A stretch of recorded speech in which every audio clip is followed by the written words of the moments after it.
It's not in Taiwan's interests for suddenly on the US soil there to be a chip fab that's just as good as the ones that are in Taiwan. Yeah. Then all of a sudden there's no reason at all for the US to be involved in that. Then they could go on, then China have them. Because that's seriously, that's the all only goes away. That's the only sensible reason for the US, other than if you think that it's a good idea to stick up for small countries that are democracies that are under threat. And I happen to be kind of on that side a little bit. But if you're sort of trying to avoid having some major conflict over what's a relatively small island, the only real reason, let's be honest, for the US to sort of weigh in is because of the kind of chips infrastructure. So as soon as TSMC builds some fabs in Arizona that are more cutting edge than what it's got in Taiwan, it's like, well, we don't really care anymore. I just think.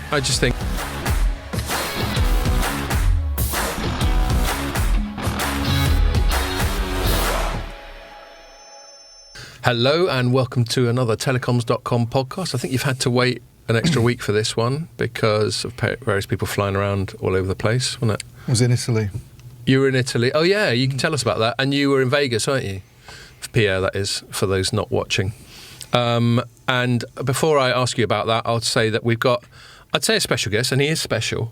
But he's not a special guest in so much as he is part of our team. He's Andrew Wooden, who's been on the pod, and I apologise for not getting you on more often. One of the reasons we don't get you on more often, Andrew, is because we have so many other special guests. Yeah. And because he lives in St Albans. Yeah, and he had a nightmare getting in this morning because of the goddamn the train strikes. Yeah, well, not train strikes, just disruption. Just disruption. So they had a strike yesterday. We were talking about this. They had a strike yesterday, and for some reason they have to have some kind of strikey hangover, at least in the morning of the next day, while they all sort of go, oh yeah, how does that work again? Yeah, it's a strike light. Yeah. Yeah, basically you go out and get pissed, and then the drivers can't be trusted with the trains. Yeah. Even though you've only got to press a button. They probably don't get pissed, but they just turn up with their shirt done up wrong, and they pour a bit of vodka on their head to make it look like their liability and get sent home. Anyway, what was I going to say? Yeah. So welcome, Andrew. Great to have you on. Thank you. So why don't you, Pierre? Why don't you tell us about Vegas? Do you play on any tables while you're there?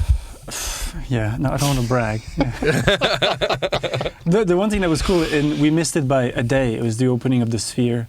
Mike wanted to get a What's ticket. the Sphere? Have you not seen it on video? It's all over. Huge eyeball type thing. That's got it's like a giant screen, wraparound screen. Yeah. Oh, I see. And it's covered in LEDs, and then inside there's a smaller sphere, and then there's basically a stage, and then you're surrounded by screens. You need 360 screenage on YouTube. It's bizarre. Is it part of a hotel? No, it's just a concert venue, cinema. It's just a Vegas but on thing. the outside of it is like moving images everywhere, and if you see aerial shots really of trippy. it's really bizarre. Is it on the main strip? Incredible. Yeah, it's like near the. You see it at night, and Street, it's that's a bit spooky. So Pierre's showing me a video of this massive ball outside with a face on it and eyeballs looking around. And this is in daylight. You don't want to be doing hallucinogenics while that shit's flying around. This is in the daylight. Be startled by that. At night time, it looks even more. They have like the moon at night time. Which bit of the strip's it on? It's What's just it near? Slightly off. It's like halfway between the convention center and then the main strip. So it's up at the north end. Yeah, in the north end. Yeah. I see. Okay, so but you two had the opening, and the imaging like looks like so trippy. Like it's like swallows you into the screen. It looks cool. amazing. All right. Well, we won't. If as you're feeling all modest, we won't ask you about your gambling exploits. No, I mean, okay, fine. Yeah, I played roulette. You played roulette. And what's your roulette strategy when you're in Vegas? It's just completely reckless. Yeah, well, I don't see how you can be anything other than reckless on roulette, because it's a complete game of chance, isn't it? Oh, my first strategy that's actually always bet on black. Look for European roulette, so avoid all the American with the green O's and double O's. The Americans have 3 zeros, so look for the ones that only have 2 or 1, and then just play that, and then put everything on one color. On one color. Yeah. And what did you go? Did you go for black? All in on black, and how did it go? It went well. All right, and then what happened? Twice in a row. So you won on black, and then you left that and your winnings on it, and said spin again. Yeah. And then you won again, so you sort of tripled your money. Quadrupled. Yeah. What? Quadrupled. Yeah. Yeah, whatever. And same thing, innit? Yeah. No, he's right. It should be quadrupled because it's doubled, then doubled. Yeah. And then you went away, and then you went, okay, that'll do. Yeah, that's the hardest skill. It's good. That is. I'm done. Because then you'd think, if I was octuple my money, I'd just be crowing on the pod. What if I changed it to the other card now? Yeah, I know. Did anybody else win any money out there? No. I don't know if I ever told this on the pod. The only time I've ever really done Vegas and enjoyed it as opposed to going for a trade show, and I find Vegas during the day one of the most uniquely depressing places on earth. Yeah. But at night when you're off your tits, it's a good laugh. It's funny, yeah. And this was one of those latter occasions because it was a mate's stag. This must have been 20 years ago. And I was really jet lagged, and I just got up one morning by myself, and just about 7 a.m. went into the Bellagio. We were staying in a shitty little place that's long since been demolished for that. I'm trying to think. Cosmo and Aria, that really posh bit. Yeah, that's what this used to be, and it was called the Boardwalk, and it was like a real entry level Vegas hotel. And I went over to the Bellagio, which is quite posh, and it's got those cool fountains outside. It was the nicest at the time, right? And just played a bit of blackjack for like $5 a hit. And then I did all right on that, and I think went to a $10 one because you start getting cocky, don't you? Yeah. And then I probably broke even or lost, or just generally lost interest, ran out of steam. But while I was on that $10 one, I got chatting to another English bloke who was playing the same table, and we went our separate ways. And then a few days later, I was getting breakfast at a place called Fat Burger, as you do. And I bumped into him, and I was like, all right, mate, how did it all go? He was going, it was really well. On that $10 one we were on, I was doing really well there. So then I went to a $25 table, and I kicked ass on that one. And then I think he went to a $50 or $100 table, and then lost all his money that he started with, and lost a bunch more, such that he had to fly out that day because he couldn't afford to pay for his hotel anymore. Fuck. Wow. And that is such a Vegas story. It's pure evil. Like the way it stimulates this part of your brain. Like, you want and it. They pump oxygen in and all that sort of stuff. They don't. That's just a myth. Oh, is that an urban myth? No, okay. that's I've heard that. It's a myth. Is it? Because I looked it up online. There's no proof. Yeah. And it would be so dangerous. And then and we cost so much money as well. Yeah. They don't do that. Wow. No, they just serve you drinks. There is they keep it nice and cold, and they have this perfume keep you right. Like you go in, it's like crispy. They make it impossible to leave the casino. That's well, one thing you can they get do. lost very easily. Yeah. Well, yeah, it used to be. I bet they've stopped it now, but they would just ply you with free drinks. Yeah. and Well, you it would used just to be a lot more economical than it is now. Now it costs a fortune to go to Vegas. Like, you used to get those $10 buffets back in 2001 and 2002 as well. It's just like the rest of America. It's just cabs got are really silly expensive as well. Well, it's like Vegas. It's like Vegas isn't interested in general normal people. It's like the whole of Vegas is just geared towards high rollers now. Yeah. Yeah, hence these new hotels. Yeah, exactly. Part of it's They're just not fun ones. They're really expensive, really classy. The Wynn and all that. Yeah. I think part of it's just America being super expensive now, but part of it's like Vegas being more exclusive. The business model was we will lose all the profit on cheap hotels, give them free stuff, and we'll clean them out with the gambling. Yeah. But and the now they want machines. to charge you for everything. But they also want your money anyway. Last time I went, one of the things that really put me off about it is just how rapacious the whole place is. As soon as you set foot on the ground there's people trying to flog you stuff. There's people handing you cards for illicit behaviour and all that sort of thing. And everything about it, you just feel like a mark. Yeah. Well, they know that the people who make it That's there America, isn't are certain kind of people.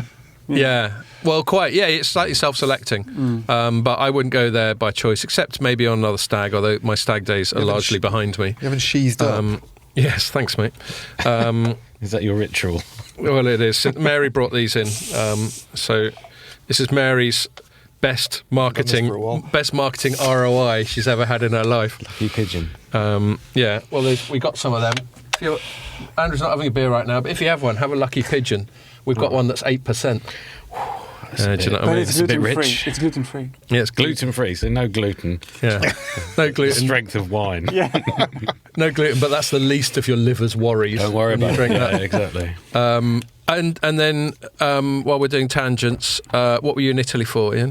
I was in Italy for the Ryder Cup. Cool. Well, it was with... Where we kicked ass. We did, yeah. I cannot imagine going to watch golf. Well, neither could I, so I'm What not a really into snooze. golf. But it was... The Ryder Cup's a little bit different. It's a bit more, in terms of the crowd and the vibe, it's a lot more unruly. I mean, the weather was really nice. Yeah. It's Italy, which is really nice, all of it, pretty much.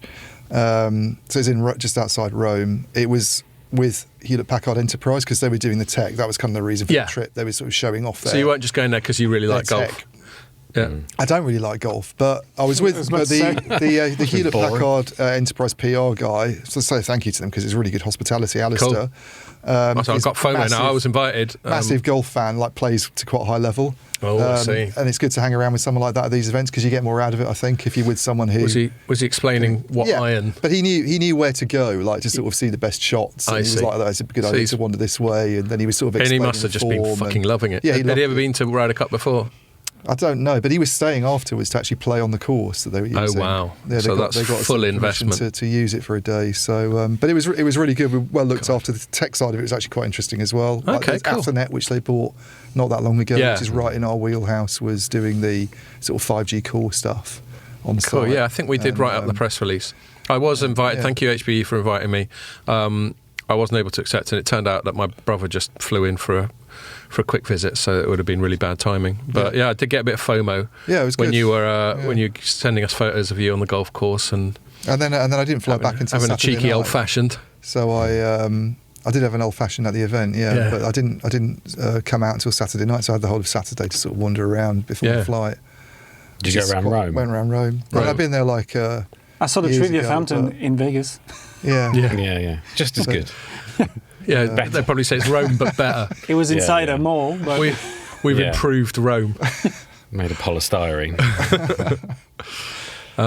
Cool. All right. Yeah. Well, what are we going to chat about this week? We've got a few things we've covered. One that interests me is there's a sort of few things together that concern the ongoing sort of geopolitical argy-bargy with China. There is one which I think we'll lead with, not least because it'll come up with the now obligatory nod to John Strand on the pod. Yeah. So like John, like you need any more help with your ego. I'm only joking. That was just a friendly dig at our mate John. But yeah, we both covered that, and we covered the story partly inspired by some on the record commentary from John. So it's fair enough to give him a shout out. And that's to do with Huawei in the UK, and specifically the obligation to swap out Huawei from networks and what the knock-on effects of that might be.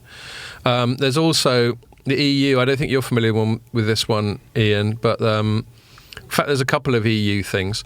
But this particular one is that EU's our headline was EU moves to protect key technologies from presumably China.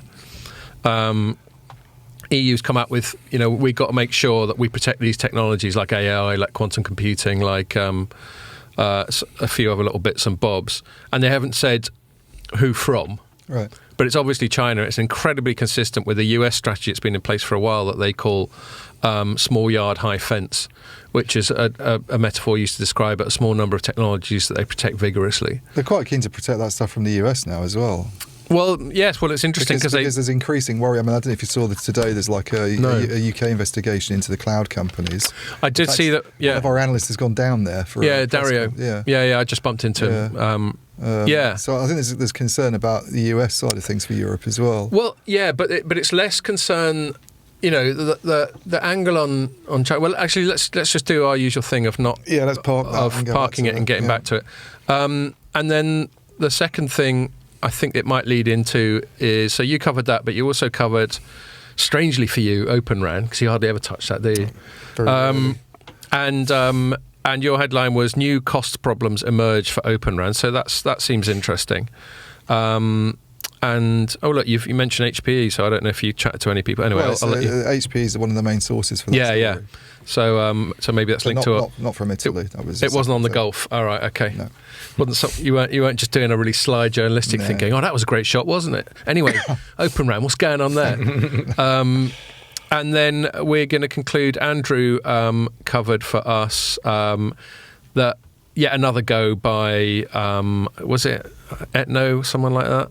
No, GSMA was the press release. Who sent out the press release with the letter on it. But right, and so it's another letter pleading for this fair contribution. Just in case you missed the first letter that said exactly the same thing. Well, quite. Just basically going, look, we're all skin. How about getting some money? It had more names on it, and that was. How about getting some money off the Yanks? Yeah. And it had a bunch of names on it. Yeah, it had fucking loads of names on it. It had about 100 CEOs' names. I know, including as Andrew mentioned at the bottom of his piece, including BT. It's including 2 BT CEOs. This is an EU thing. We're not part of the EU. That's almost the most interesting thing about the second letter, because whenever I've talked to BT in the past about the whole fair contribution, they've always insisted their position's a bit more nuanced than that. Yeah. Well, obviously not anymore. Okay. Well, we'll get into that and ask why BT's poking its nose into an EU matter. Why did we go to all the trouble of Brexit if BT's just going to pile into this sort of stuff? Yeah. Well, it's free money, isn't it? Well, quite. That's what I suspect. That they still reckon that they'll benefit somehow. That's presumably why they're doing it. Anyway, so let's start. Let's get the nod to Strandy out of the way. So I wrote a headline. Actually, I should find your story as well, Ian. Hold on a sec. I wrote a headline that says, "Analyst slams, quote, hoax, close quote, claim that Sky Mobile outages are linked to Huawei rip and replace." A much longer headline than I'm normally comfortable writing, but I just couldn't think of a more concise way of putting it. Now, this is in reference to a story that came out on the FT last Friday, I think. And actually, I presumably linked to that piece in my story, so I'll get that up as well. As usual, listeners and viewers, I'm not being as professional as I should be and not having all my sources ready. So you're having to listen to me sort of stumble along. So FT published a story last Friday saying, Sky suffers mobile outages in push to strip Huawei from UK 5G networks. And in the first paragraph, they asserted the government's drive to rip out Huawei kit from Britain's telecoms network has led to mobile outages for customers of Sky, in the first sign of disruption long warned about by industry executives. Now, I had a little read of the story, and I stress this isn't the first time that we've taken an FT story to pieces on this pod. It's not in any way a sort of rival, let's have a pop at other telecoms journalists thing, because that's really not the style of any journalist that I'm aware of. It's more just looking at the story on its own merits and questioning whether or not the rest of the story supports the assertions made in the headline in the first paragraph. And basically the only there's quite a lot of sort of conjecture and speculation and all that sort of thing. And it says, and the only sort of substantial claim made in it is a couple of paragraphs down where it says, quote, recent mobile outages for Sky Mobile customers have been linked to the removal of Huawei from its network equipment, according to 2 people familiar with the situation. One added that there could be other factors also contributing to the outages. So I just thought it was a weak assertion myself. Yeah. And John agreed. And I just said, well, I'll tell you what, John, why don't you give us some on the record quotable stuff, and then we'll write a thing. Again, not having a pop at the FT per se, or even the analyst, the journalists who wrote it, one of whom I know is a very experienced telecoms business journalist. It's just this particular story. I just wasn't convinced that it supported the claims made in the headline in the first paragraph. And so John's quote was, the stuff I used is. To quote him, he says, when I look at the article from FT, things don't fit together if you have a little insight into what's happening in the European telecommunications market. From my chair, it looks like a hoax, hence the quote that I was able to put in the headline. The story has probably been produced to add pressure on UK government. Actually, he wrote gov, and I copied and pasted that. I should have unabbreviated it. Anyway. The last issues in the mobile network, referring to Sky, were months ago, and according to my sources, says John, not related to Huawei's product or Europeans' products. I can see several cases where I copied and pasted John and didn't correct punctuation, so that's my bad. Right, it's his quotes. Yeah, it's his quotes, but put sick in square brackets is the traditional way of doing it. Yeah, no, I don't like that either. That's a bit sly. I often don't quote when it comes out garbled and just sort of paraphrase, but no, it's just tiny little things like, you know, the Huawei's has a space instead of a possessive apostrophe, and those are grammatic changes that I should make myself. So there we go, bad me. So anyway, and I just basically concluded that I kind of agree with him. I found a couple of tweets that were sent the last two reported times I can see that there was any kind of Sky Mobile outage, and the one on 30th of June, the culpability seems to fall with O2, which and we should for framing. We should stress that Sky Mobile is an MVNO, but it's one of the more sophisticated MVNOs, which, while it uses O2's radio network, it does have its own core, and it's that core that forms the basis of the story, that there were problems with swapping out Huawei kit in that core that caused these problems. Really. Yeah, it's basically software.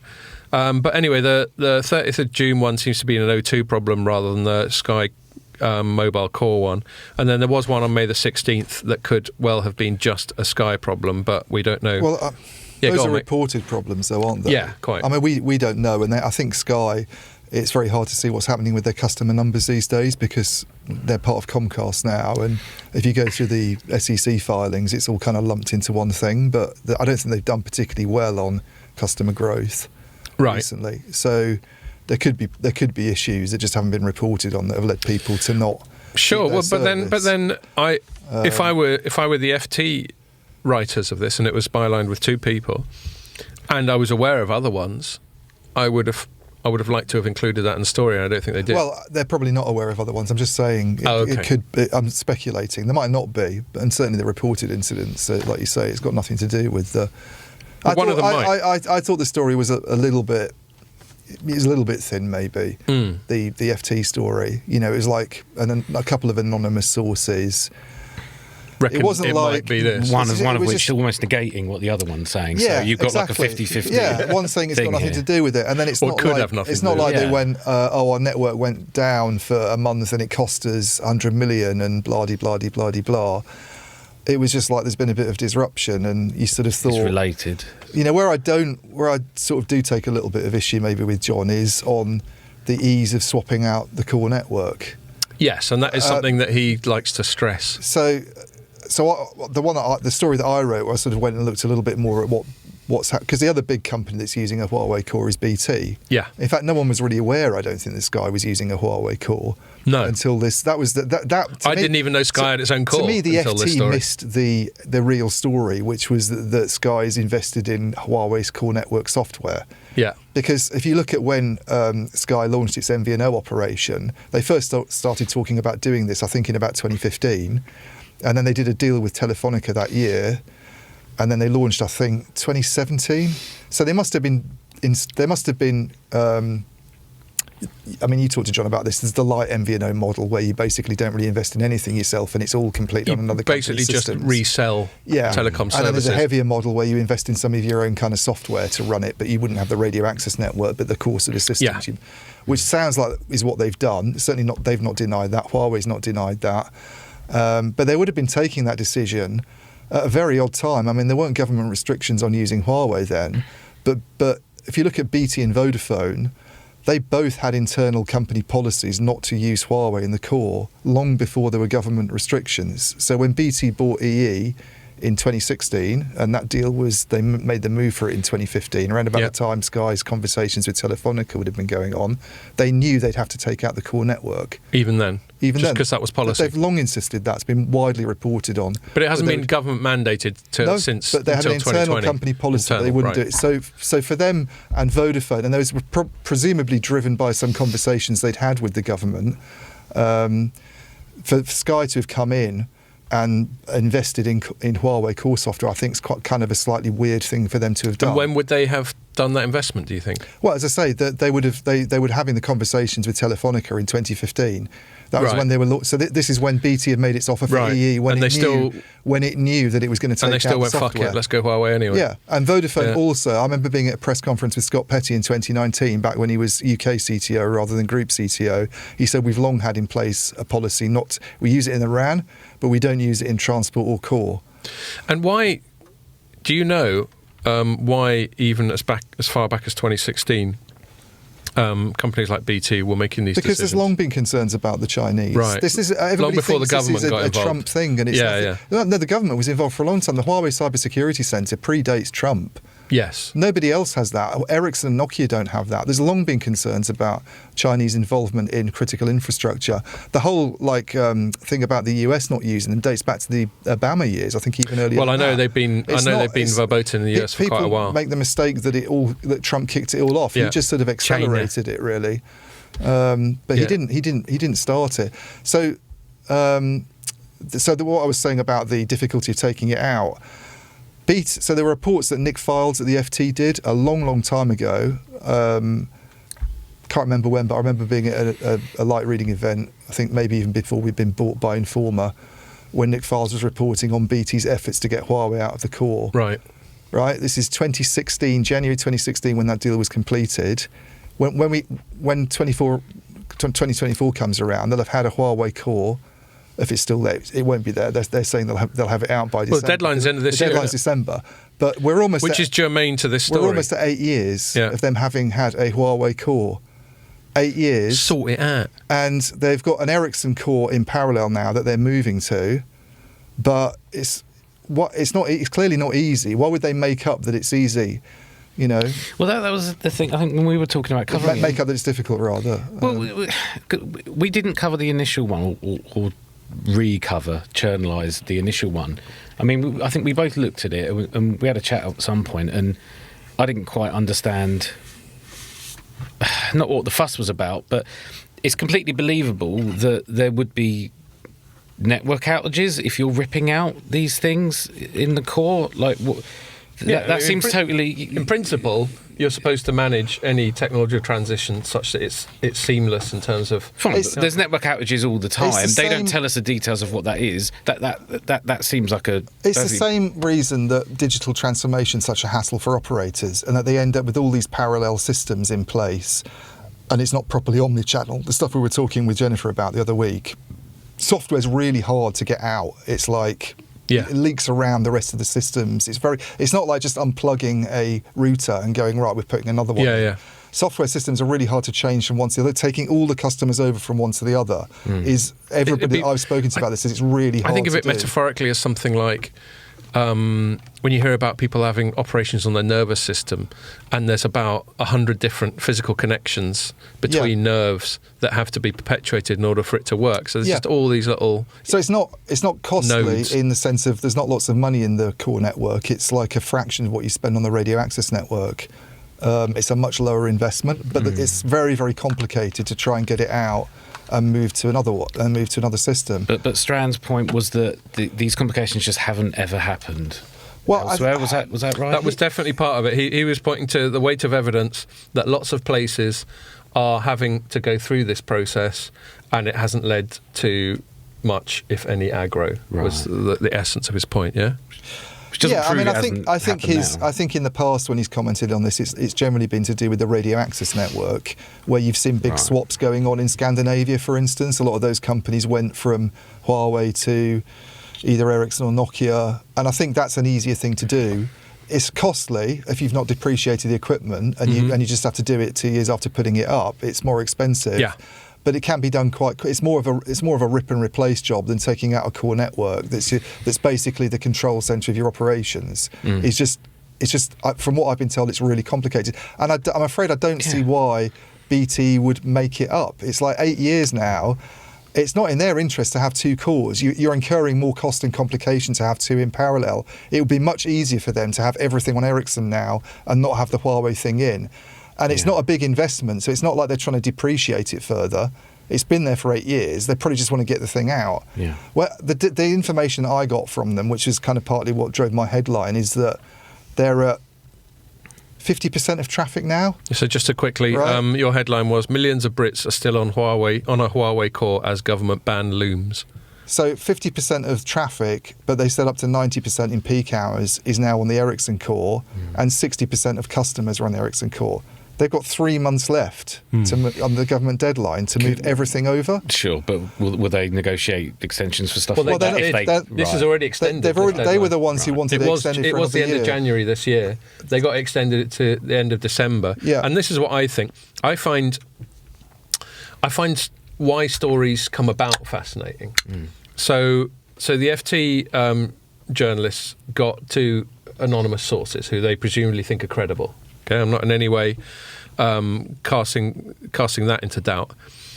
But then it makes me naturally speculate. There's a Latin phrase, cui bono, who benefits, who would leak. And one thing I have realised about being a journalist is there's very few pure leaks, i.e.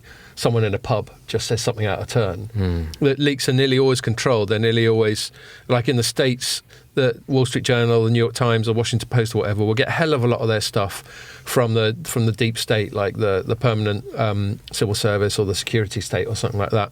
Or you'll get, like in business journalism, you get quite a lot of trial balloons, which will be someone's thinking of M&A. Let's say Informer was thinking of buying Acme widgets. And then you get something anonymously sourced in the FT going, Informer's thinking of buying Acme widgets, but it's actually been leaked by, let's say, our boss, Stephen Carter. I'm not, by the way, saying Stephen Carter does anything like this. This is all just a hypothetical. But then it's deniable, and it goes out there, and the share price goes down because he sees that the markets think that would be a shit move. And there he's been able to gauge some market intelligence without any liability to him or the company because it's anonymously sourced. So you get a hell lot of these leaks are strategic and deliberate. They're just anonymously sourced. And so I was thinking this one, who stands to benefit from this? And the first one that sprang to mind for me was BT. Yeah. Just because BT's about the only one that I'm aware of that this deadline that's rapidly approaching for the end of this year affects. Well, and the fact that they've been talking about doing this now for like nearly 8 years and they've struggled to do it. Now, they've obviously got a lot more customers than Sky. I think if you look at their latest reports, there's something like 26 million on postpaid and prepaid. Yeah. Sky, the last information I could find was November last year when they did a press release and said they had 3 million customers. But also, Sky obviously made the decision to invest in this software after BT had bought EE and decided that it wasn't going to keep it, and arguably has less experience of. You're never going to get that in there, mate. I was wondering. That's optimistic. Yeah. So I just think it wouldn't surprise me if they're struggling to do it. They've not revealed, by the way, who. I did ask them, and they wouldn't comment on who they're using instead, who they're going to. Sky. Yeah. Right. I mean, Okay. if you're taking out Huawei, then you have to have somebody else in there. Also, another proof point for why it's difficult, by the way, this kind of software switch is 3. Not to do with the core, but their whole sort of back office OSS, BSS, IT systems. They had a transformation they were talking about years ago about moving from the sort of legacy systems they had to a more kind of cloud-based, in the kind of public cloud. I think it was public cloud, but certainly moving on to a new platform. And it's been taking them ages to do it. And they're like, we have to keep the old systems in place until every single customer's moved across. Then you can't shut the whole thing. You still have to have the whole thing there, even if there's like 2 old grannies in Scotland using some old 2G service. So you have to have full duplication right until the last minute. System there, and I think that's one of the issues is like getting everybody over.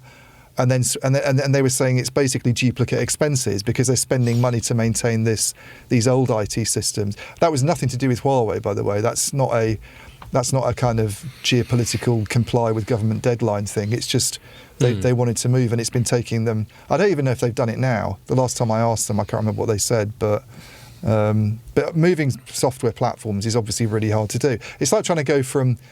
It's not too dissimilar, I guess, from going from one cloud environment to the other, where everybody says it's a pain in the arse. Yeah, and that's very.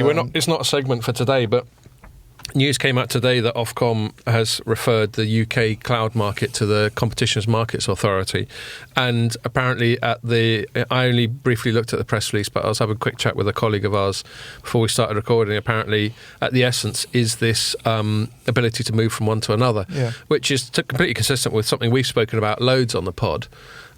Which is not just that put all your eggs in one basket concern, which I still think is legitimate. If you're used to having all your stuff on premise and you own all of it, suddenly having it all controlled by a third party feels like an enhanced risk to me. But then there's this portability, as per Scott Petty's famous quote that I got from him in that press conference where I said, how easy is it? And he said something like it's a pain in the arse. Yeah. It's really hard to. Let's say you're all in on AWS and then you don't like AWS anymore and you want to go Azure or Google Cloud. Well, it's a massive pain in the arse, as he so well put, to move from one to the other. So that creates all kinds of competitive dilemmas.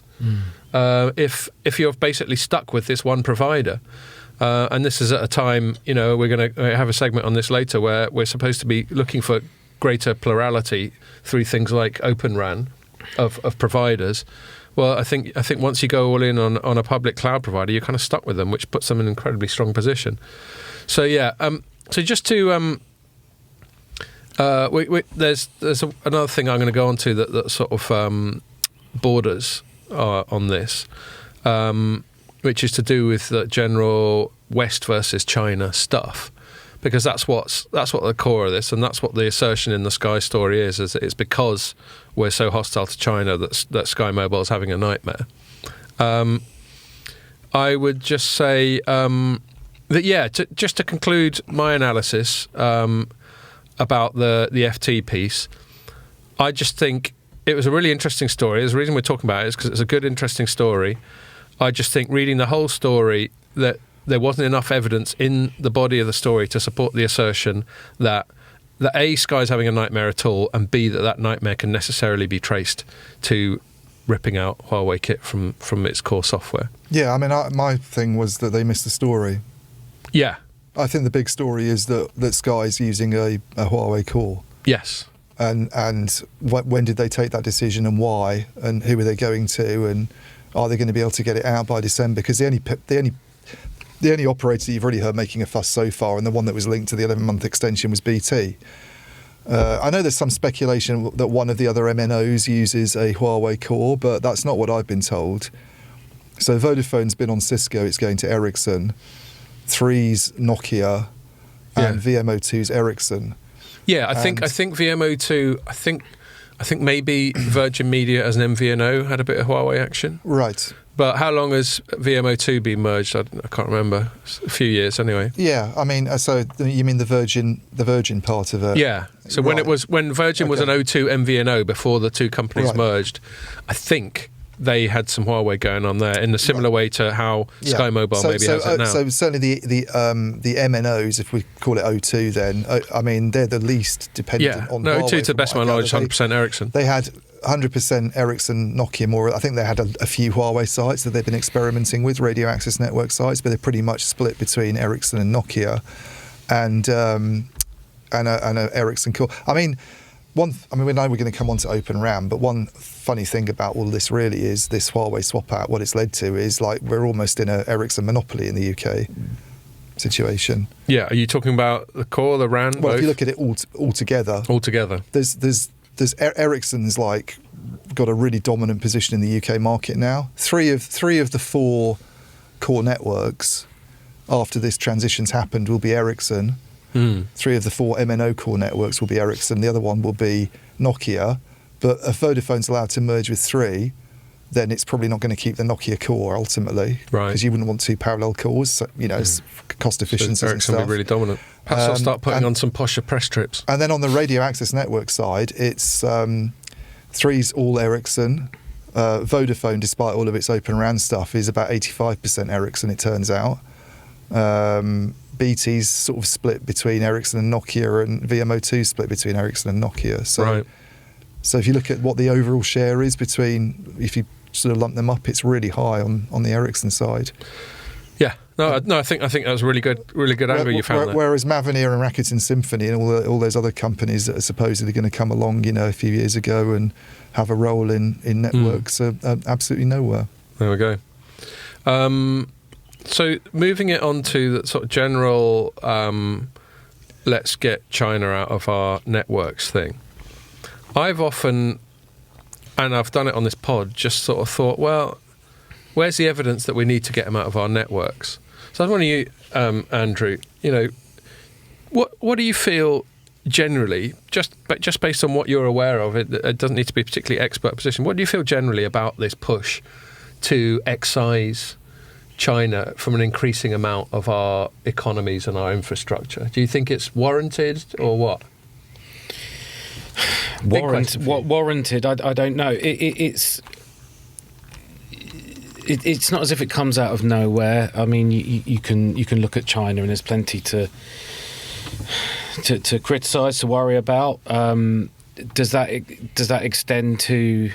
necessarily extend to worrying about them being involved in the networks and things like that? There may be cause for that.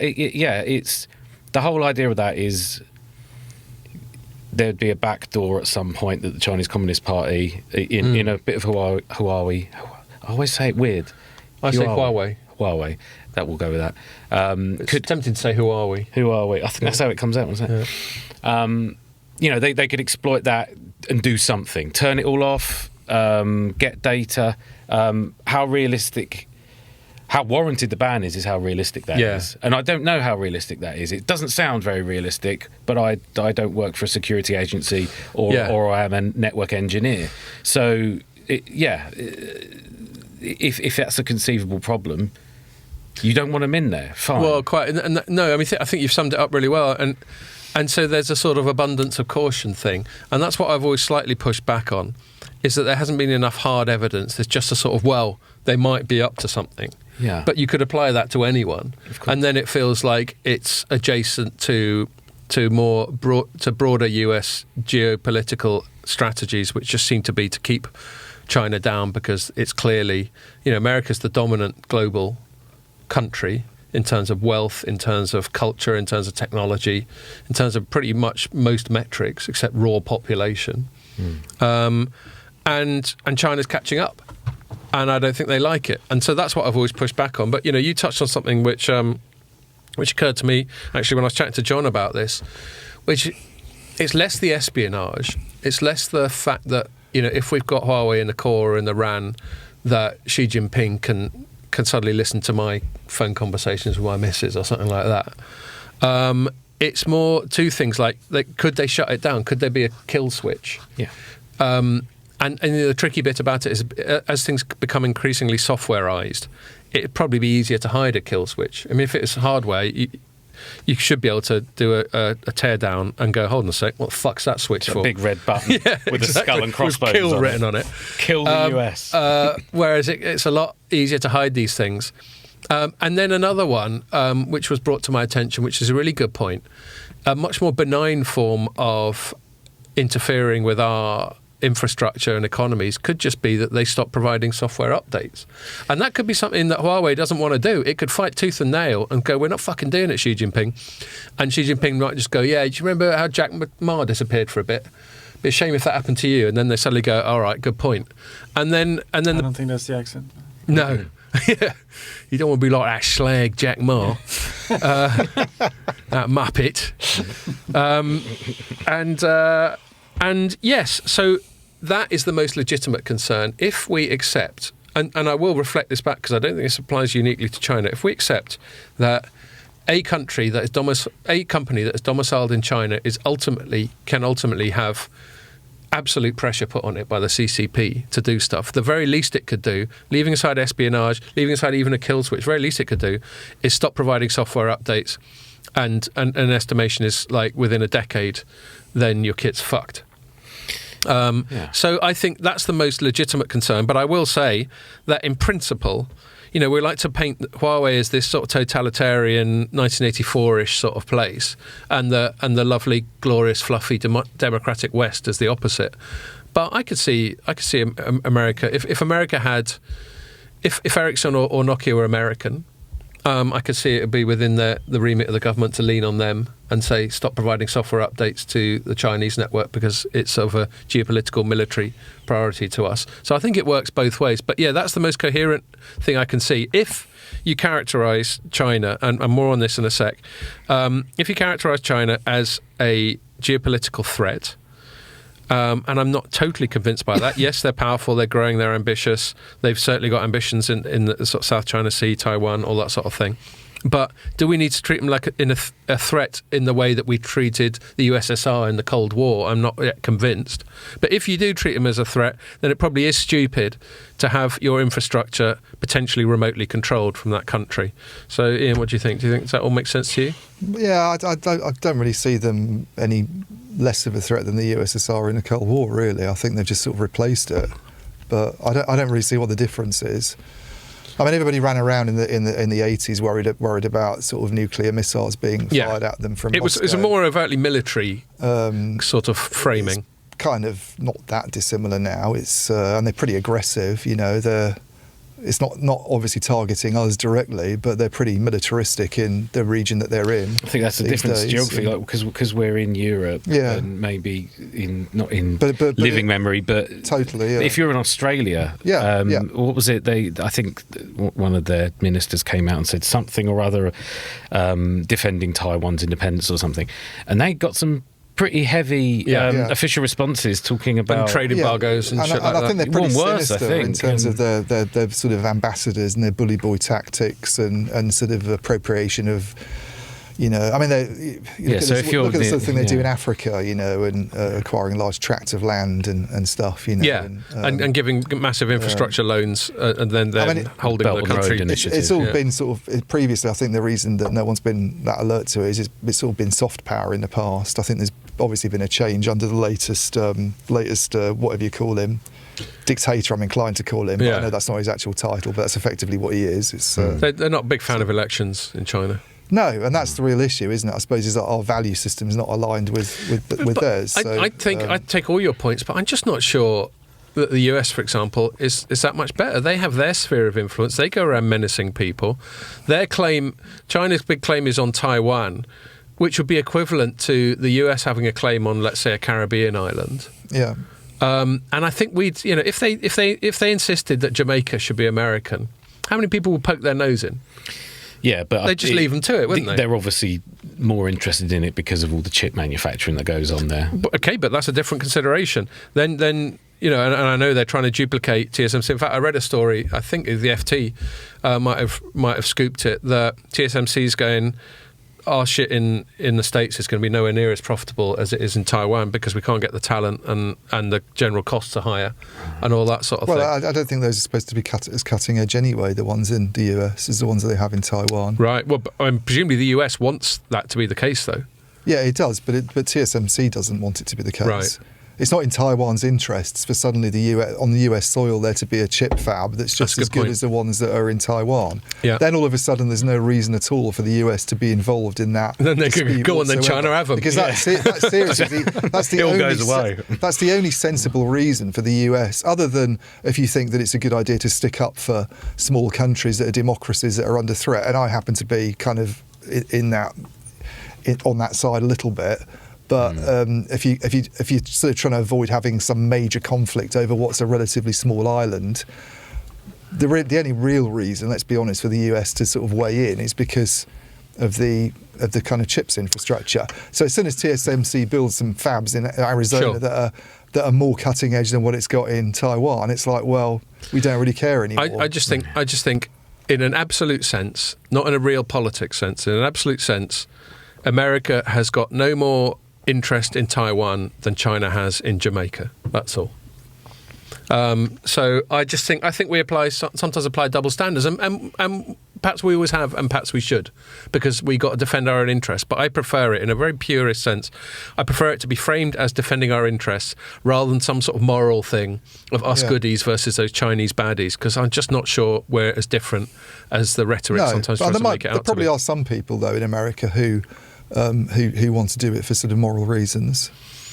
Yeah, maybe. But those might be the same people who've got no problem with America bombing all sorts of places all around the world for the same moral reasons. It still feels like a double standard to me. But discounting those people, there will be people in America who think that you should be involved in these issues for not to bomb the shit out of them, but to defend democracies. Yeah. Well, whereas, and I'm sure there are in China, but unfortunately, what they think doesn't matter because they don't have a say. That's the problem.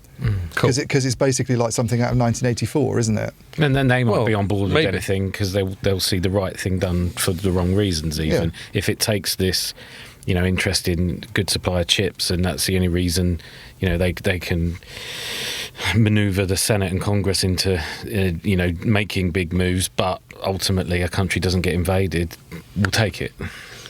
Okay. Yeah. No, I think those are all good. There's a good range of positions on it. I mean, I'll probably continue to be the one among us that's the most like who the fuck they think they are about it. But I do get well, hold on a sec, we have a lot of interests that need defending point of view. So it is complicated.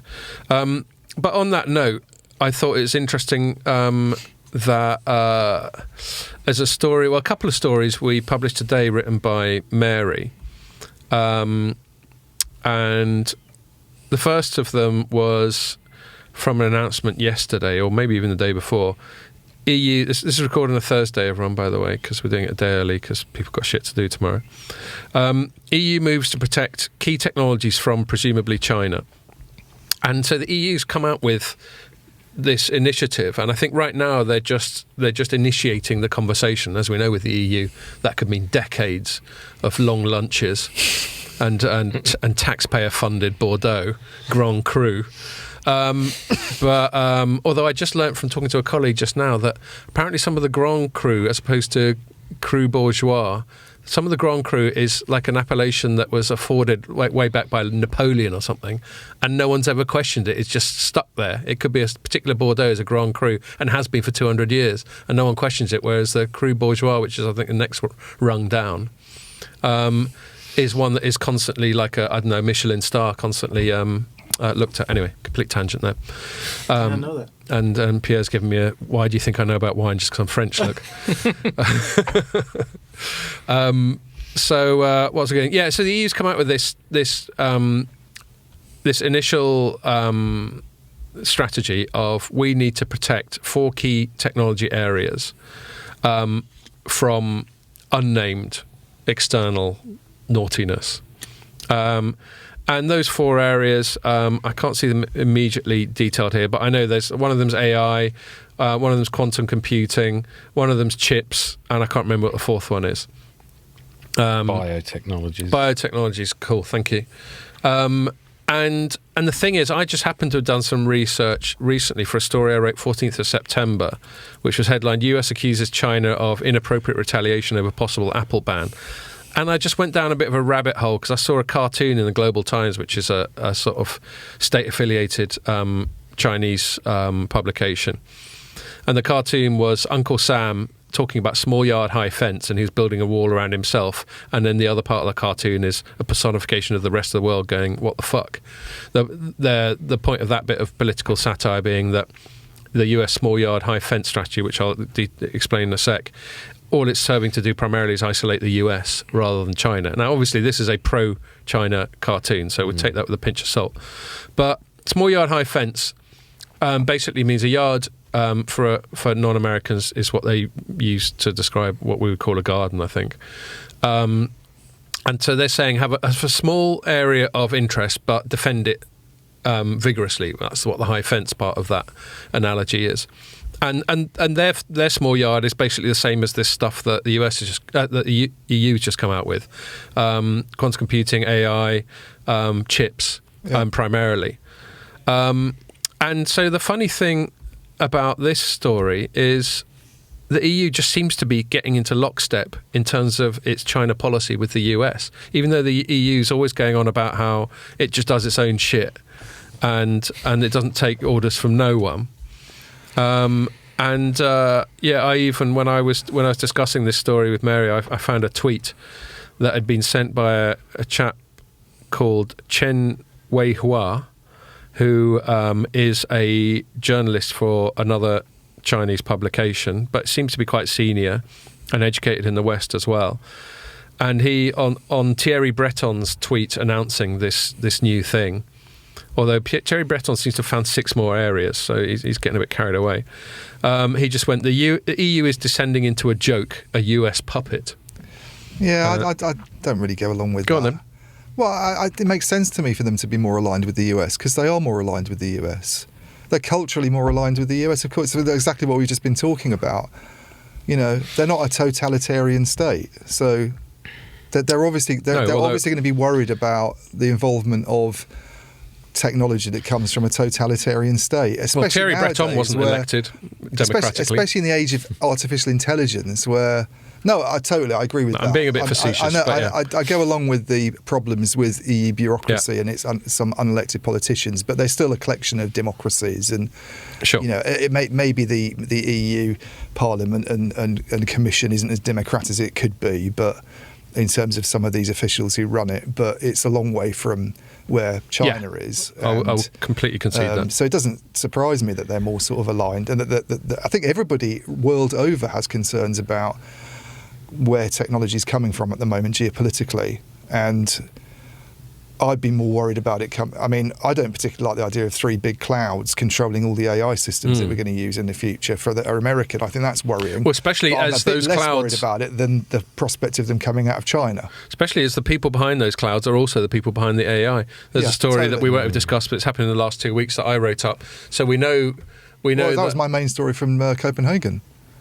Yes, that was my whole thing. Is that the AI is basically coming from the same people that do your public clouds. It's another thing to tie you into a relationship with. And then post your story, augmenting your story, was the announcement that Amazon is investing billions in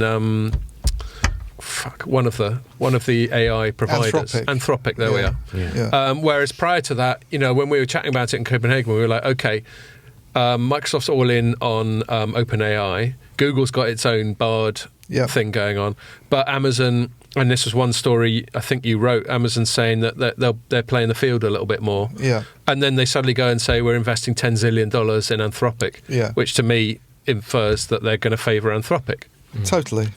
So now each of the big hyperscalers, the big public cloud providers, now has massive skin in the game in one of the 3 dominant AI models. And for the telcos themselves, where we've had this conversation going on about how much do you trust your stuff to the public cloud, now we're talking about telcos investing in using large language models that come from the public clouds that have to be run in their data facilities that might underpin critical functions that you've got.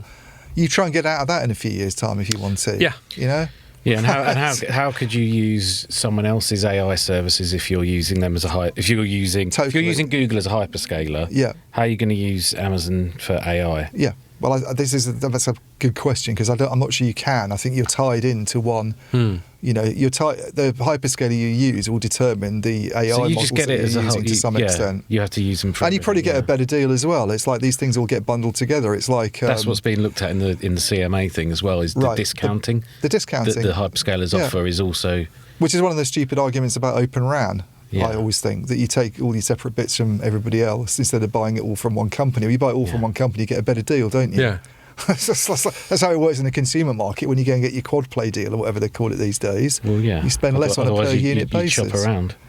The only other thing I thought with this is that concept of small yard, high fence. It's not very small yard, really, is it? Quite a lot of technologies. Well, that's just 4 they've listed there, which is already quite big, and in 10 or 20 years will represent a lot larger part of the economy and everything. Really, you think how big AI and everything running on chips are. Yeah. He's got another 6 more to come. Yeah. In his tweet, he had a whole bunch. It's huge. It's a huge yard. In it's certainly in the next few years. So it is just talking about all technology, really, or anything that's going to be important soon.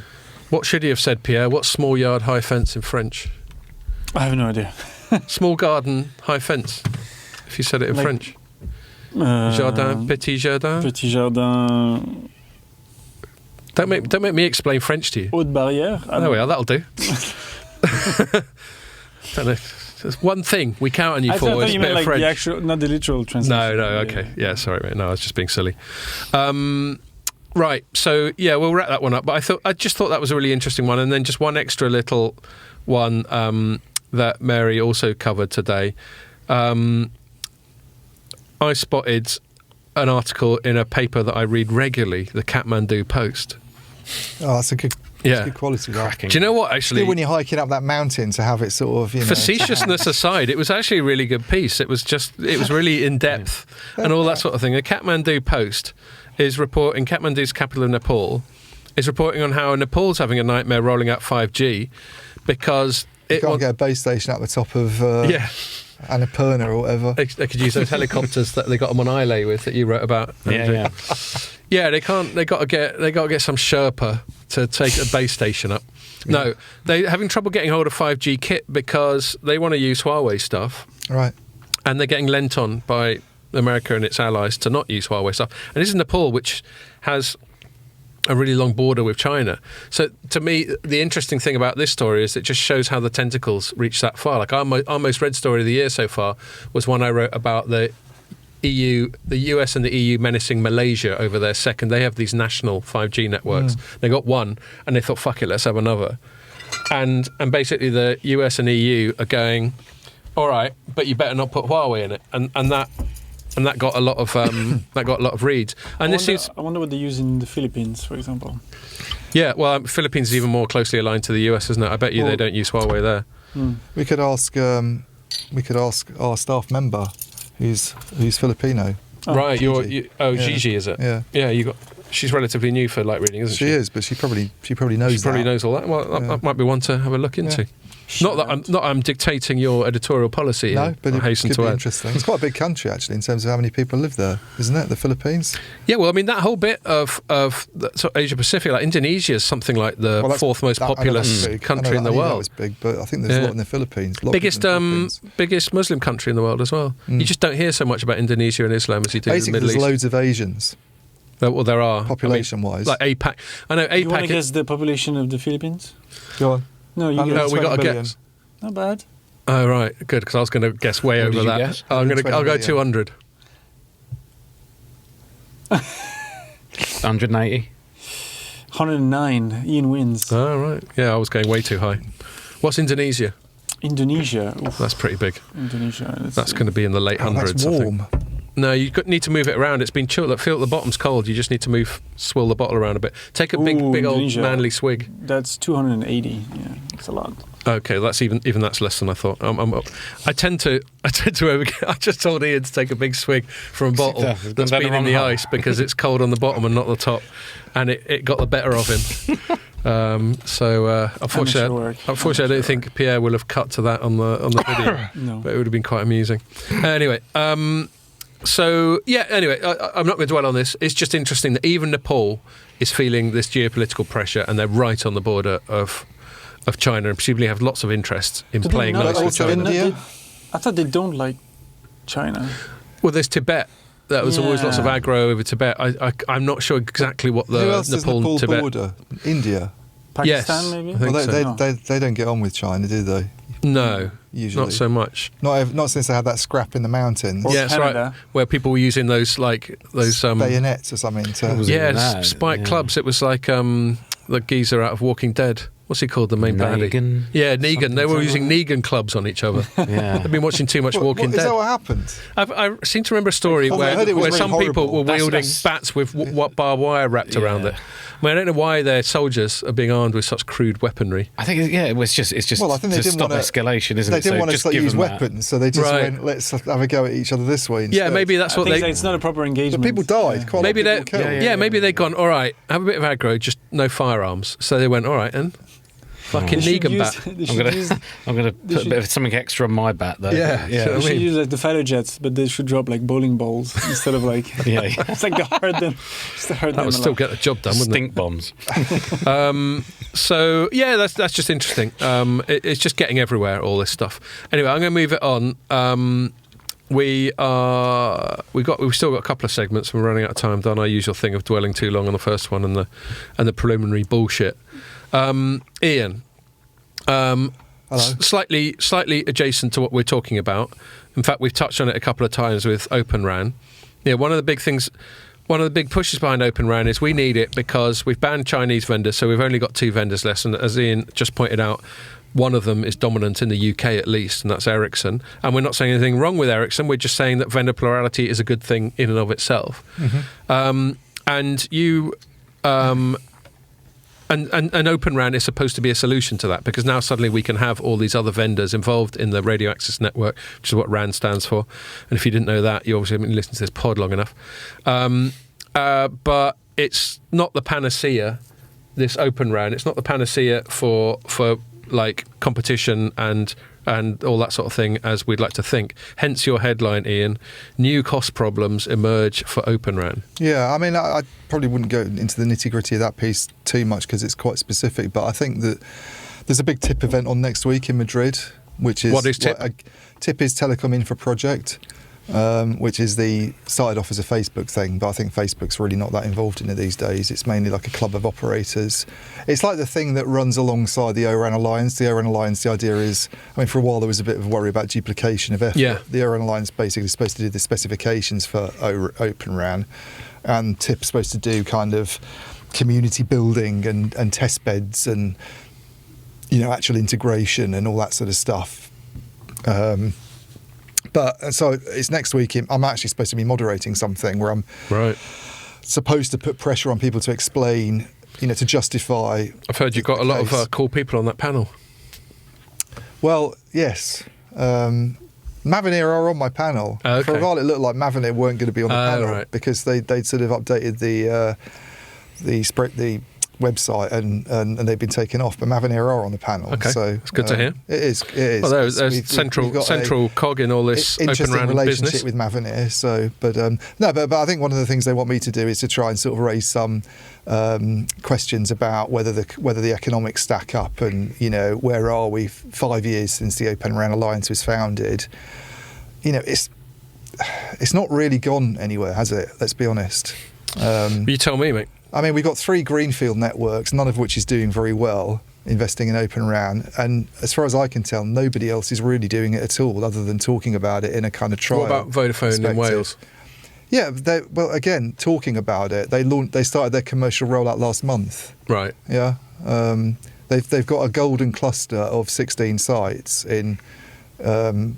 where is it? Faulty Towers territory. Yeah, talking. Very, very appropriate. Yeah, I once did a headline which Ray was kind enough to applaud, saying they hope that the Torquay rollout won't lead to faulty towers. Yeah, well, I think I've done a similar thing, probably. Yeah. It's pretty hard to resist. Yeah, and they've only just started work on it now. I mean, they were on about at one time using Open RAN across all the Huawei estate. They have to replace, going back to the Huawei issue, which is about 6,000 sites, according to Scott Petty's sort of assessment in 2019 of where it was used.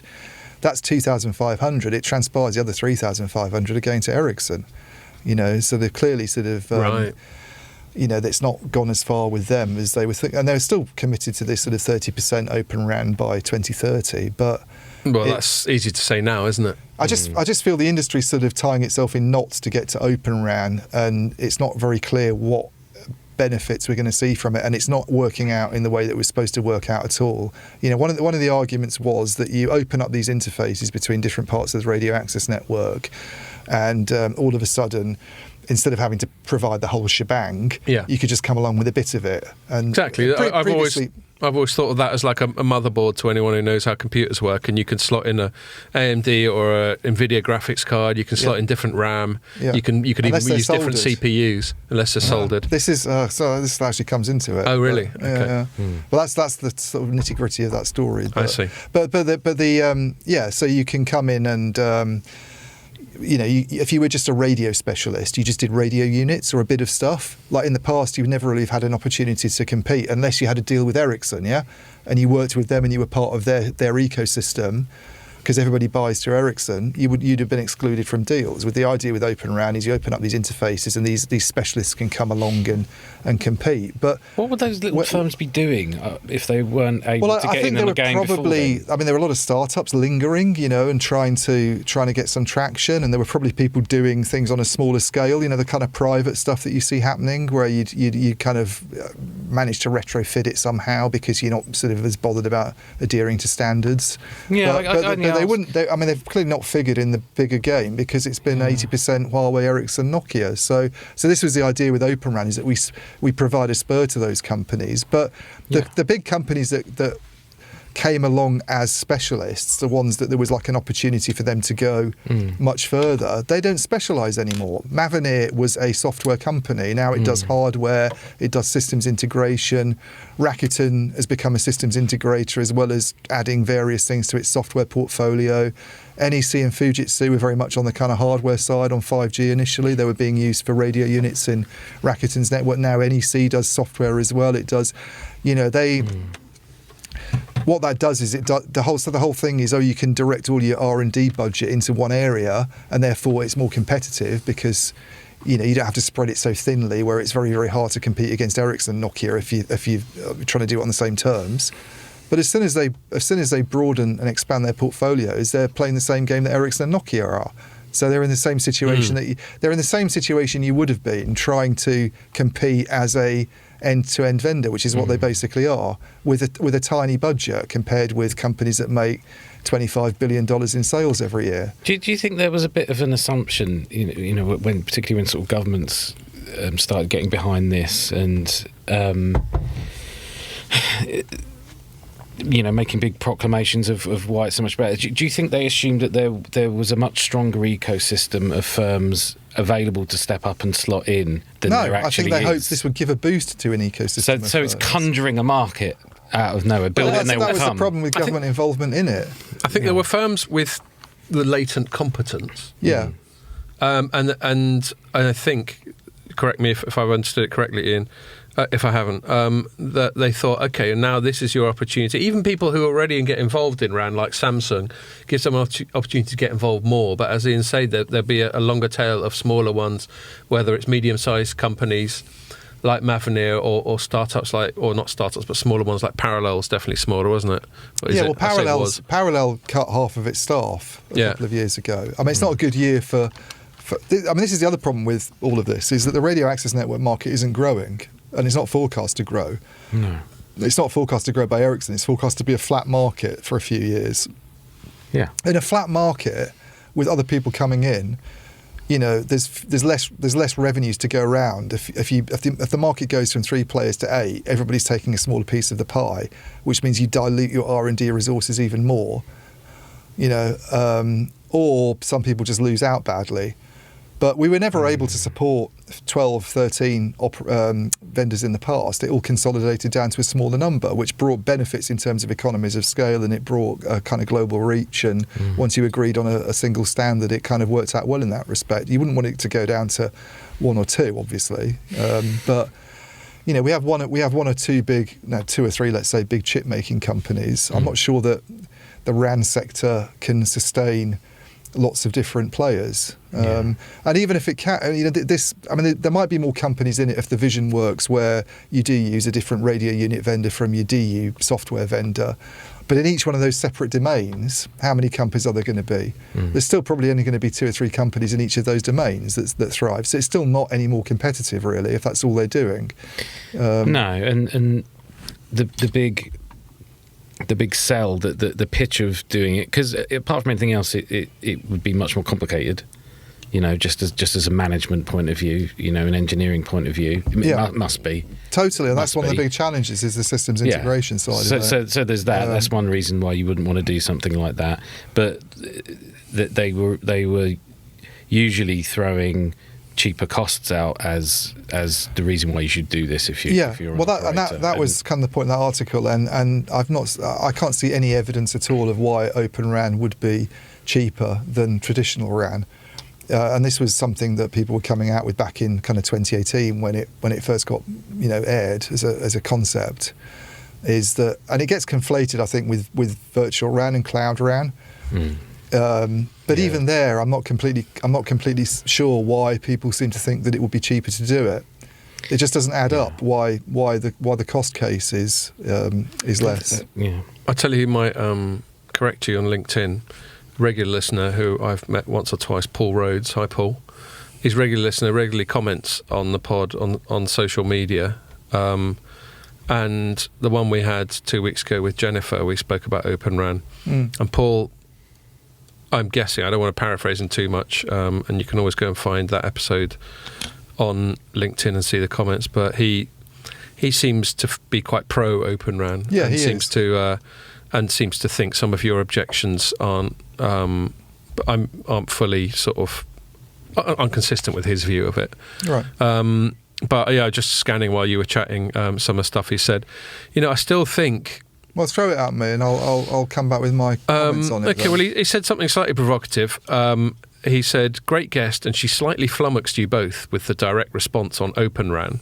I can't remember what we said with that. I don't recall being. Yeah, exactly. Well, that's him being slightly provocative, but fair enough. He goes, with Ericsson and Nokia both swinging around and no longer blocking Open RAN at Mobile Congress Las Vegas. Controversial. Not quite sure everybody would agree with his assessment there. There we go. Okay. Bear in mind, Paul, this is real-time reaction here.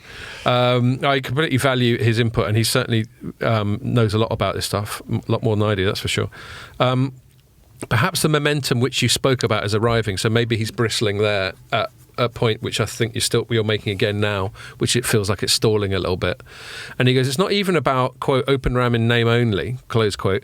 Once you can interwork with the two largest vendors, the pace will quicken. Specialists can carve niches and break the monoculture. Right. So, yeah, I mean, what he seems to be saying there is definitely the Open RAN hymn sheet. Right. But your objection is that you don't think a lot of that's happening. I go back to a comment that Neil McRae's been on this pod a few times made when he was at BT, and he was chief architect there, which I'm sure a lot of chief architects operators would probably agree with what he said when he said, if you increase the number of vendors in your network, you end up spending more money. This is exactly just what on we the complexity. If you buy your broadband and your TV and your energy and your other things from a variety of companies, you will spend more money than if you bundle them all together. Yeah. Where you have the convenience of one throat to choke as the expression, and it will be discounted on a per unit basis. If you want to break the RAN down into different components and get each component from a separate company, if that's really something that you think is necessary to do, you will end up spending more money than if you just go to one company and say, give me a RAN. That's basically Neil McRae's point. And that stands in direct contradiction to the basic market competition point that underpins Open RAN, which is more players equals more innovation, more competitive cost pressure equals cheaper. So we've got two different sort of economic theories going on. But the problem with the competition argument is that, yeah, for sure, if you have a large number of, if you have more, the idea of economics is that if you have more companies in the mix, then prices go down. If two barbers open opposite you on the other side of the road, then you're probably going to have to sort of cut your prices. Otherwise, you might get out of business. Because everyone will get the cheaper one. But it's not quite as simple as that, because you also have in these massive globalised equipment markets economies of scale and huge R&D costs, and it becomes very, very difficult for smaller companies to be able to compete against giants like Ericsson and Nokia. Yeah. So if it goes to the point where you end up in some kind of price war, where people are trying to win market share by undercutting the incumbents, then I hate to say it, but the smaller companies are going to lose out. Which seems to be what's happening. And who's winning and who's made progress on Open RAN and vRAN? Let's be honest, out of if we look at where it's gone in the last few years, who's picked up deals? It's not the specialists that everybody was hoping might come along with the national play. The UK's got no national players. The UK, which recently committed 88 million to Open, I mean, that's what Rishi Sunak spends on his wife's Christmas present, which is what they've committed to Open RAN. That's what he doesn't spend on trains in the north. Yeah, and they have no Open RAN players at all, really. Let's be honest. They're using Samsung, a South Korean electronics giant that makes even more in revenues than Ericsson and Nokia overall combined to build their Open RAN network. They're not even. The whole thing about Open RAN was the way it started out. And I know it's moved into these crappy things that people try to justify its Open RAN RIC and all that stuff. Mm-hmm. I mean, all that. For Open RAN compliance. It really annoys me when people start talking about the RIC, because that was almost something that people invented a few years ago to try and justify interest in Open RAN. I think you can actually do a lot of that with a closed RAN. Right. It's CSON and DSON. I'm going to interrupt that rabbit hole mainly because I promised Pierre that by Well, I was just going to say Samsung is providing pretty much all the equipment. It's supposed to be a radio unit. So where's this amazing unit. Vendor plurality? But they're basically providing both. They're not buying separate DUs and RUs. They're buying it all from Samsung. Yep. They didn't even mention NEC when they came out with their recent update, which is the company named as one of the radio unit vendors. And they're a pretty big company as well. Didn't even get mentioned in the last announcement. Yeah, so I think it's a fair objection. I take the stuff that I just read out from Paul on LinkedIn at face value, and I think they're good points, but I still think the underlying point, where things are now, I think you're completely justified in going, well, it's not what it promised to be. Anyway, let's stop it there because, like I said, I promised Pierre I'd start on the final segment before 3:30. It's now 3:25. You haven't lied. So I want to be true to my word, even if it's only just. And I'm going to quickly tee it up and then pass it to you, Andrew, as you covered this for us. So there's the concept of fair contribution, which is that most of the traffic that goes over networks, especially fixed line networks, is accounted for by a few American subscription video on demand providers like Netflix and Amazon and Disney and Apple and whoever, all these ones that do subscription video. And European operators think, well, hold on a fucking sec. You're making all this money using our networks, you should chip in. And that is characterised as fair contribution. So, Andrew, you wrote a story earlier on this week saying European telcos once again push for fair contributions to network costs. What was that all about? Yeah, so it's an open letter signed by 20 operators, all the big names, Deutsche Telekom, Orange, Telefonica, Vodafone, BT, which we'll come back to. And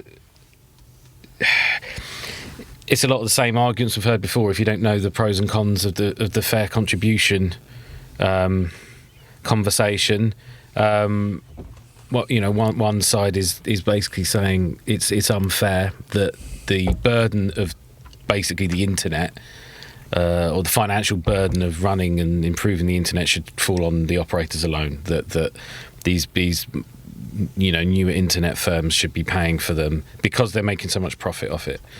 And the counterpoint is no, they shouldn't, basically. And that's a good counterpoint. Well, yeah. The counterpoint is fuck off. The counterpoint is what? Because apart from anything else, there's what mechanism would that look like? And what's the justification? And your business model might have less margin than their business model, but you're operating different markets. Blah blah blah. There's not a lot of new arguments made. I mean, there was a small threat saying the European digital decade will fail unless future investments and regulatory change are brought in, which is what this is trying. So there's two sides. It becomes quite political, doesn't it? Yeah, and the European digital decade, I suppose, is just a series of connectivity targets set by Brussels that they'd like to see places hooked up a bit by 2030 or whatever. Yeah, I mean they could get rid of those. Yeah, they're arbitrary, and then we don't worry. Like nearly all targets are, for that matter. Exactly, but the other side. About connectivity is everywhere. Well, we're not good enough. We've got to be the world leading. Yeah, it's a race, mate. World leaders in nobody wants any more masks anyway. They spread COVID. Yeah, that's true. That's true. But the other side of the regulatory bit is perhaps you should be a bit softer on the prospect of mergers between operators that will enable them to get a bit more scale. I mean, that's been points made as well. I think the reason this has come out now, other than it's been a while, I suppose, is that the EU is having a consultation at the moment on this, on what its position will be. And maybe this is just a little nudge saying, well, while you're thinking about it, here's all our points. It's Breton again. He's especially, as we covered a little while back with Vestager thinking of moving on, Breton's even more powerful. And I think with power... I think great power comes great. With great power in his case comes great haircuts. He's got this Samson-like thing that the more power he gets, the bigger his hair seems to get. He's got this sort of Buffon situation going on. He's far too old to have a Buffon. Yeah, he looks a bit like someone's grandmother, if I'm honest. Yeah. But yeah, so he's the one who's having a look at this. Well, he might be in this day and age. Yeah, well, and not that there'll be nothing wrong with that. He's having a look at this, and I think, in that usual way that I always take the piss out of the EU, he sort of went at the start of the year, I will give it some thought. And here we are 6 months later or so. Pierre's giving me what a shit French accent, look. And here we are 6 months later, and he's still giving it some thought. He's into the Burgundy now. He's done the Bordeaux. He might have come to a decision by the time Open RAN gets rolled out. By the time he gets to Côte d'Aron. And Côte d'Aran. Right. Oh, There that's we the are. next headline. Yeah. Exactly. Well, someone wants to send me on a press trip to Coat their Own to justify that headline, then I'm actively soliciting bribes at this stage. No, I'm not. Employers. What was I going to say? Yeah. And so I think you're right, Andrew. That's why this stuff keeps happening. I don't think I'll ask you in a sec, Ian, but I don't think they said anything new. But they're just going to keep reiterating the point because they just want to keep public pressure on Breton to A, get a haircut, and B, do something about this. I mean, that's really what they should be campaigning for, I think, is some trimmage. Trimmage. Bit of topiary.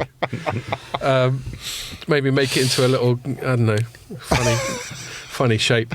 Coiffury. Coiffeur, there we are. I think he's already got a coiffeur. Turn it into an antenna. Yeah, there we are. Then it might solve connectivity problems in You Europe. could hide a ran in his haircut. Stick him in the middle Ian, of the continent. Did you see this and did it do anything for you? I saw it and I thought that seems like deja vu in the telecom We are more sector. I French. remember a letter like that came out a few months ago, I'm sure, except it didn't have as many signatories. Because I noticed BT was on it this time, even though it's an EU thing. Yeah, well, quite. Elaborate on that. I mean, why? Well, it's an EU thing, so I'm not quite sure what BT's got to do with it, because I don't, as far as they might have some business stuff going on still. We're famously not part of the EU. Well, they were famously dodgy on accounting practices in Europe, BT, and then, Italy. and then they ended up going around trying to sell a load of that stuff in the years after all that happened. So I don't think there's a huge amount of European involvement for BT anymore. No. And they didn't do what other European incumbents did, which was to go out and buy any mobile phone license they possibly could in other countries. They just on the off chance. They basically sold the mobile phone operation. Another great BT decision back in the day was to sell the mobile unit. Was that Cellnex or whatever? Cellnex, as it was called. Yeah. And then a few years later thought, maybe we We'll should have a buy mobile EE for a unit. We'll go shitload and of get money. another one instead. But they, I mean, I find it funny that Did Cellnex turn into O2? Yeah, Cellnex is O2. So I think they were interested in buying O2 and then for some reason thought EE was better, apart from it having a Huawei core that they haven't been able to get rid of. But, A bit of a callback. Yeah. But they were like, I don't quite understand what this has got to do with them. And also, when I've talked to them about this topic, fair contribution, they've always insisted their position's a bit more nuanced anyway. I've even had a meeting with Mark Alera about it in their offices like a year and a half ago, because I wrote something that they didn't particularly like. Mark Alera's head of BT Consumer. Yeah, and he was like, you must come along and let us explain it. But their whole thing was more about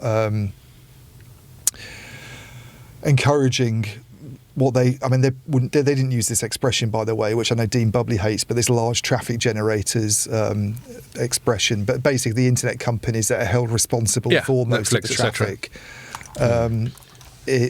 they thought that it would be a good idea to have systems where things are cached closer, and you have edge network facilities being made more use of, and there's technological reasons why that's good in terms of the distance travelled. But I think a lot of that happens anyway. To be honest with you, by people like Netflix, they do make those investments. CDNs, content delivery networks. But it was a much more nuanced position than this idea that they should just pay us.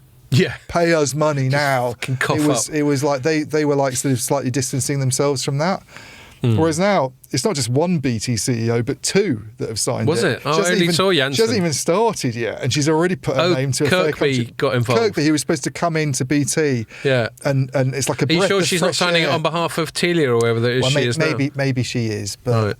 but Janssen's name's on it as well. Yeah, but she's got one foot in BT, so anything she does is going to reflect on BT from now on. Well, I think it's amusing that some people have sort of interpreted her appointment as like, it's cleaning out of BT and like it's going to be a breath of fresh air for the company to have this woman in charge. Maybe they're saying it because she's a woman. I don't know. But I think it might be the first time BT's had a woman in charge, isn't it? Yeah, and yet one of the first things she does is sign up to this document that every other telecom CEO in the world. She's not exactly a maverick, is she?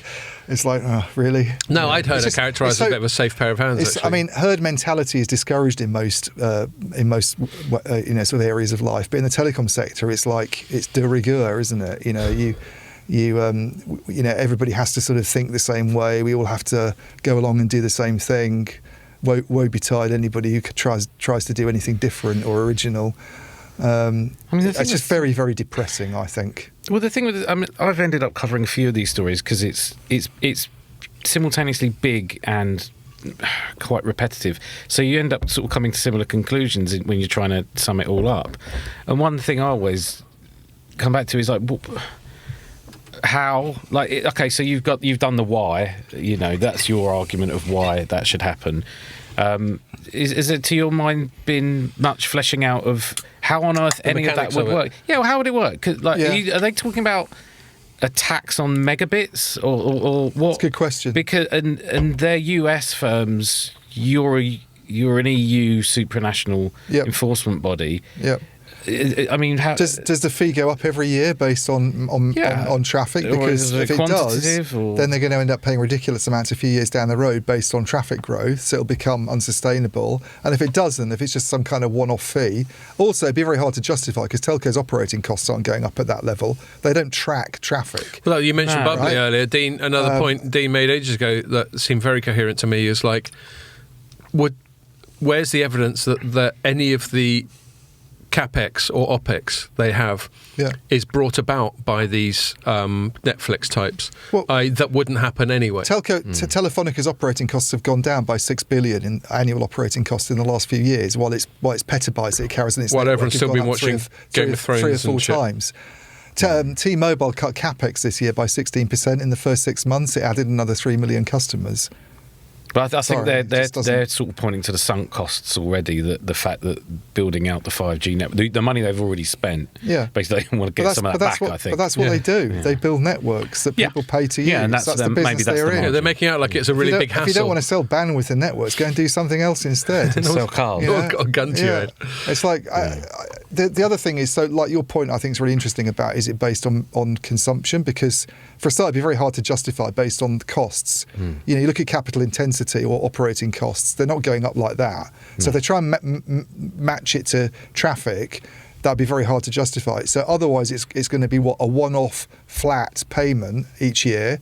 That's not sales growth. What will happen is like a windfall tax. It'll be a boost in margins initially, and then prices will get forced down by competition again, as they do, and because someone will come along and go, "Oh, we'll charge only $12 for this mobile phone service now, where you get 80 gigabytes a month," and then everybody in the same position that they were already in, except they'll be more dependent on the web companies than they already were, because they're not only using them for cloud services and using them for AI, they're also getting propped up by them financially. Yeah, at some point they might want to start having a say on how things are done. Well, that's a really good point, and it's a point that Ian's made before.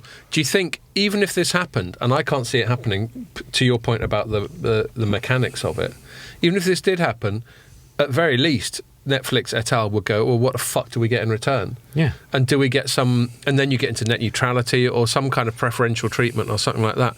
So it'd be so messy. Well, and I think it's in breach of net neutrality anyway. What is? The fair contribution rules. Right. Yeah, well, depending on which way you look at it. Depend on no way that you look at it. Why they only want to charge the top companies, right? They've said this themselves. The top 5 or 6. Yeah. So number of 7 or 8 on the list doesn't pay anything. Yeah. How's that not discriminatory? Yeah, I meant depending on how you look at it, and we've left it late to get into this, so I'm not going to invite a deep dive. But we've had this chat years ago about net neutrality when in the context of things like zero rating. If I got to define net neutrality, it would just be about preferential treatment on the network by quality of connection, not to do with anything commercial. Yeah, but the trouble is that the thing that you just mentioned is what companies have ended up in the law courts for to do with net neutrality rules. Right. Zero rating. Okay. So Deutsche Telekom's been... I guess I'm in the minority of them. Well, it's... legal stuff can be... if you don't word it very well, some lawyer's going to disagree with your interpretation of it. This is the problem with this stuff, is that because it's not very well defined. But the cases that have been fought in Europe over net neutrality have been based on zero rating. It's been based on Deutsche Telekom saying if you're a Deezer subscriber, if you get Deezer through us, it doesn't count against your subscription. Yeah. But if you go and get Spotify, obviously separately, then that's going to count. That's what they've ended up in the courts. Well, that's interesting. Yeah. Whereas I would argue again, from my not particularly well-informed perspective, that I would only adjudicate net neutrality if you were able to get a superior quality. Which is of exactly connection. why the telcos go, it's not in breach of net neutrality rules. Yeah. But I guarantee you there's some people at the internet enough. companies going, it will Fair be. enough. No, The only it's- people who are going to do well out of this are the lawyers, by the way. As ever. They'll have a field day with this one. Yeah. Yes, indeed. What was I going to say? I had something that I was going to say, but now it's gone. Doesn't really matter. So, yeah, I mean, Andrew, when you've been looking at all this, do you have a sort of strong position on the relative merits of all the arguments? You don't want to dismiss the point that's made too much that operators are basically being squeezed. Being squeezed. Their margins are what their margins are, and you need them. You need firms, whoever they are, to every few years invest in the infrastructure for the new. Or we don't get 6G, we don't get new internet, you don't get repairs, you don't keep it You going. just remind me of the point I was going to make, so I'll let you Okay. finish. And it's totally adjacent to that. That's right. So you need firms to do that, and at the moment they're not making that much money out of doing so. And is that sustainable? So it's worth acknowledging that that's a fair point.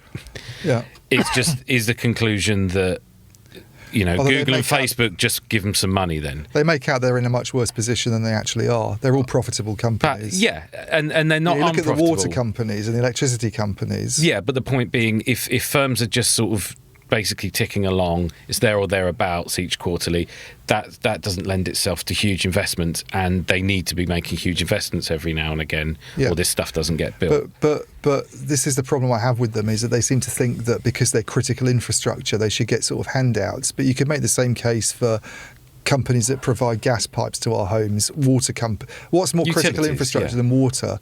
They've not been in a good position for years. The problem with the telcos is they've not been able to find another growth opportunity. This is a problem of capitalism. It's not actually a problem that's unique to their sector, is that once you've exhausted every potential subscriber there is around the planet, there's nowhere new for growth to come from. And ARPUs Netflix aren't going almost up. had this problem 2 years ago when everybody had a panic because their subscriber numbers went down one quarter and the share price fell by 50% that day, Yeah. because everybody was like, all of a sudden it's not a growth stock anymore, it's almost like a utility stock. Yeah. It can happen to anybody. Look at anybody on the high street these days. In fact, pretty much any company on the planet that isn't a tech company or at certain points in the cycle an energy company is struggling. Yeah, my investment portfolio will definitely agree with you on that. And the telcos are in a much better position than a lot of them. They're profitable. They complain about their return on investment, but They're not that's growth.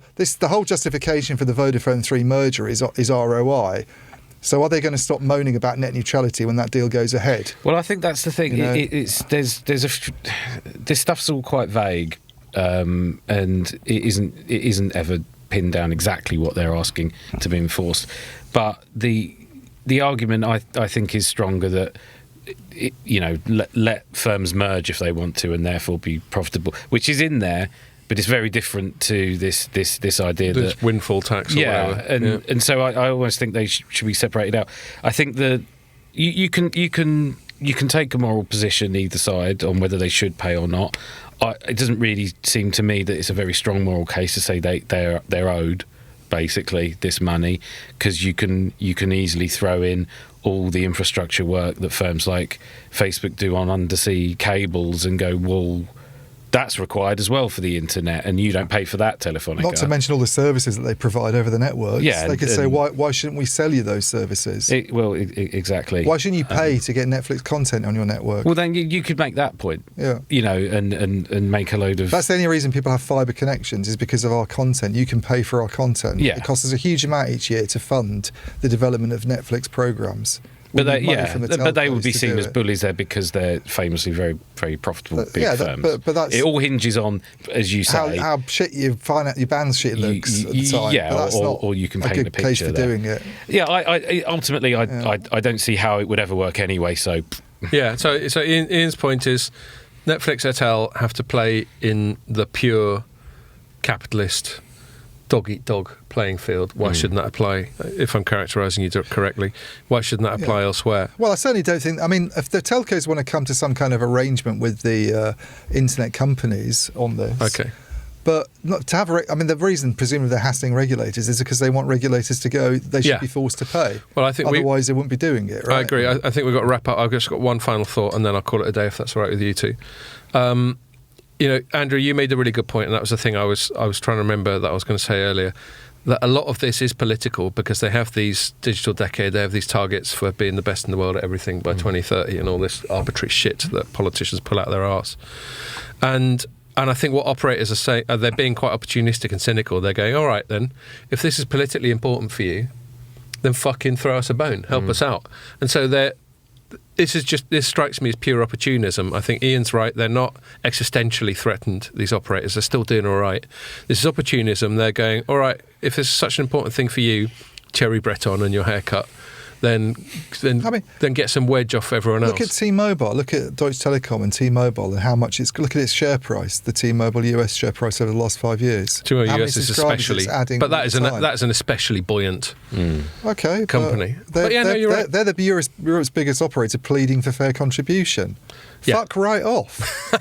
On that note. No, good point. On that note, and we'll have this chat again. Maybe we'll get someone on who is more sympathetic and we can argue a toss with them. But we're going to have to wrap it up there. But I don't think we've got a gap next week, have we? We got a gap next week? Don't think so. There's a few little stutters, but we've got quite a lot of guests lined up as well. Anyway, I'll leave it at that. Thanks a lot for listening, and make sure you join us for that one, assuming it happens next week.